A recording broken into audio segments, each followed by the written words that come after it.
Assalamualaikum warahmatullahi wabarakatuh. Selamat pagi anak-anak ya. Kita lanjut lagi ke materi pelajaran tematik ya. Kemarin kita sudah sampai di halaman 7. Sekarang ya silakan dibuka bukunya halaman 9. Sebelum belajar silakan berdoa terlebih dahulu ya. Berdoa mulai. Selesai ya, kita lanjut ke halaman 9. Pada hari ini kita akan mempelajari mengenai iklan ya.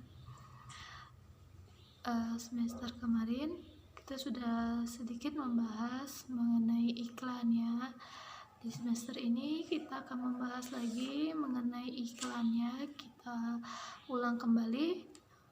Iklan adalah ya informasi yang biasanya membujuk ya atau menawarkan kepada halayak ramai agar tertarik dengan barang atau jasa yang ditawarkan.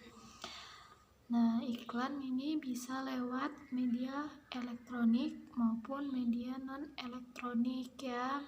Bisa di TV, di radio, di majalah ataupun di koran ya. Nah, tentu iklan ini memiliki ciri-ciri ya, ciri-ciri iklan.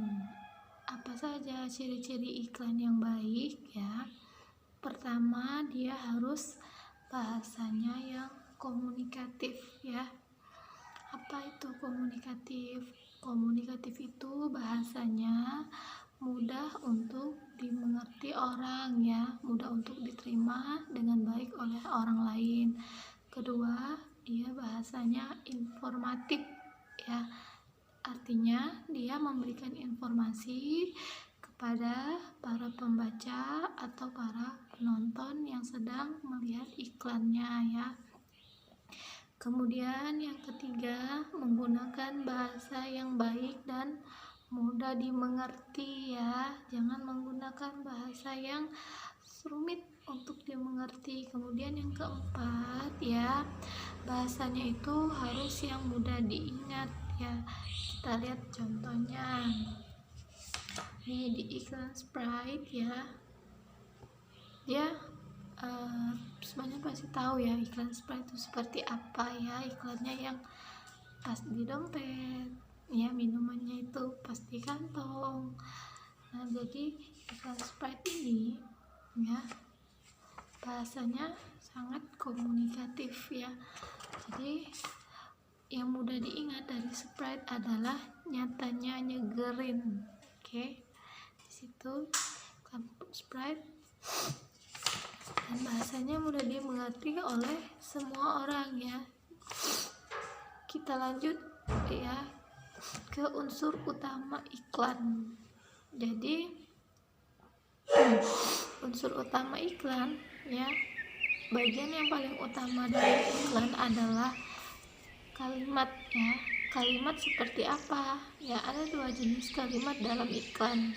Kalimat dalam iklan yang pertama ya, dia kalimatnya deskriptif ya. Apa itu deskriptif? Deskriptif itu kalimat penjelasan mengenai produk yang ditawarkan ya, mengenai produk atau jasa yang ditawarkan ya. Kayak iklan Sprite ini ya, apa deskripsinya? Dia mengandung lemon dan jeruk ya. Kemudian kalimat selanjutnya yang kedua ya, yang kedua itu kalimat persuasif yang berisi ajakan ya kepada penonton untuk membeli barang atau jasa yang ditawarkan. Jadi, contohnya apa iklan Sprite ini mengajak ya, dari kalimatnya nyatanya nyegerin ya.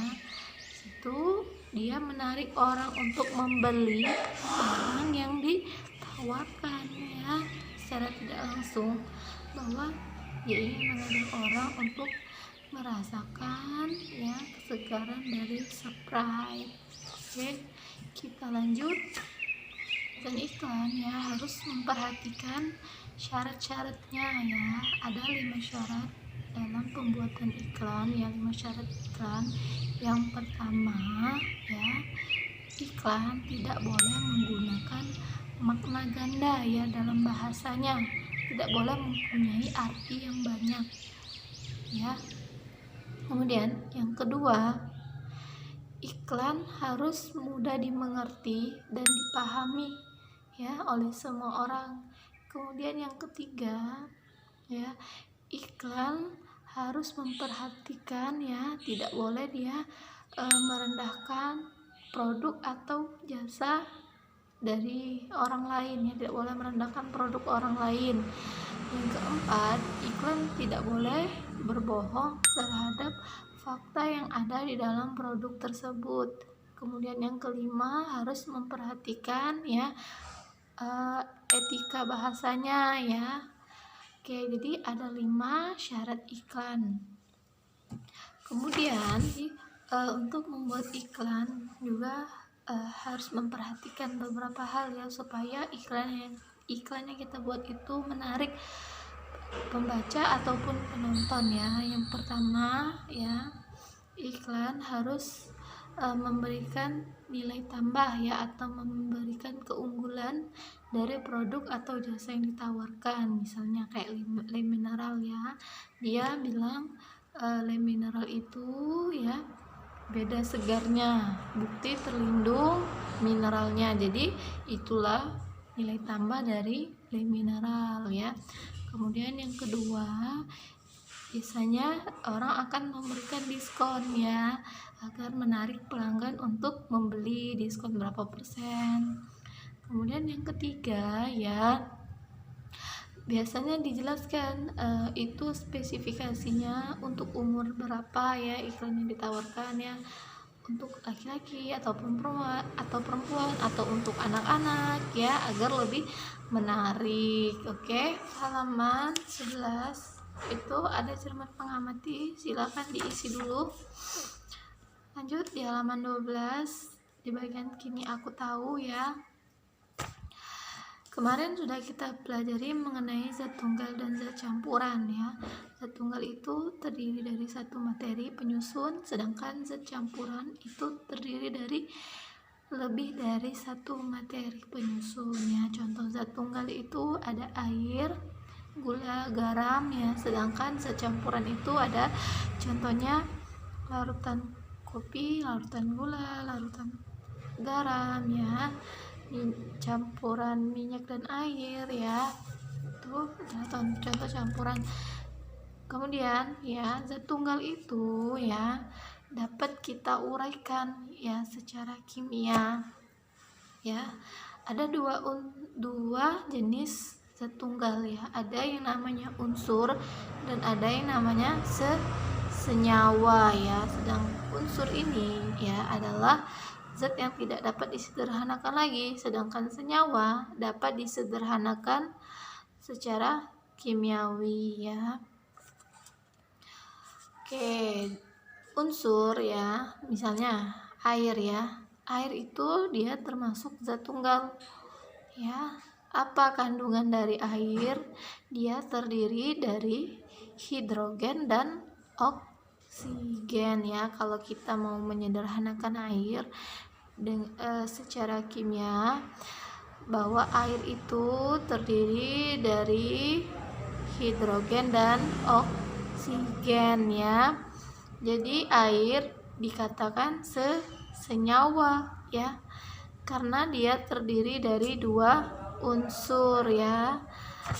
Kemudian lanjut garam ya, garam dapur. Garam dapur itu dia digolongkan sebagai zat tunggal ya, terdiri dari satu materi penyusun ya. Materi itu kalau mau kita sederhanakan, dia bisa kita dapatkan natrium dan klorida di dalam garam tersebut ya. Jadi garam merupakan senyawa ya, jenis zat tunggal yang termasuk senyawa. Jadi zat tunggal tadi ada unsur dan senyawa ya. Oke, sampai di situ ya.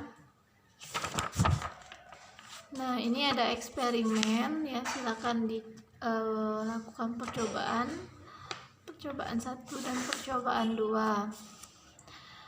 Kemudian ya ada lagi di bawahnya itu cerdas mengasosiasikan di halaman 14, silakan dikerjakan juga.